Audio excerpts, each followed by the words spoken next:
বাঙালি বিয়ে বাড়িতে যে ঘটনাগুলো ঘটবেই, বরযাত্রা শুরু হবে, এ সময় দেখা যাবে গুরুত্বপূর্ণ কেউ অনুপস্থিত। খুঁজতে গেলে পাওয়া যাবে সে শেভ করতে সেলুনে নয়তো জুতা পালিশ করতে গেছে।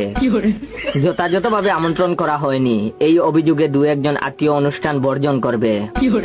বর বা কনের চাচা ও মামা পক্ষের মধ্যে একটা রেষারেষি থাকবেই। বিয়েতে কোন পক্ষের কর্তৃত্ব বেশি হবে সেটা নিয়ে অঘোষিত প্রতিযোগিতাও চলবে। গুরুত্বপূর্ণ সময়ে বর কনের দুলাভাই কিংবা মামা টাইপের কেউ অভিমান করবে। তার মন ভাঙাতে অন্য মুরব্বীরা অক্লান্ত পরিশ্রম করে যাবে। কনের বাড়িতে গেট দিয়ে ঢুকার সময় টাকা দেওয়া নিয়ে ব্যাপক দেন দরবার হবেই। কখনো কখনো এটা মারামারির পর্যায়ে চলে যায়।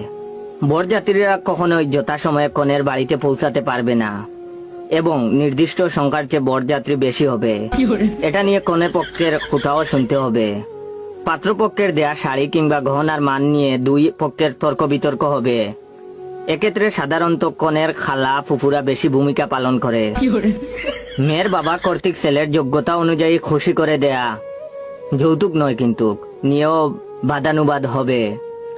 খাবার নিয়ে একটা ঝামেলা হবে। অনেক সময় অতিরিক্ত মেহমানের কারণে কোনো একটা নির্দিষ্ট আইটেমের শর্ট পড়বে, আর তাতেই শোরগোল।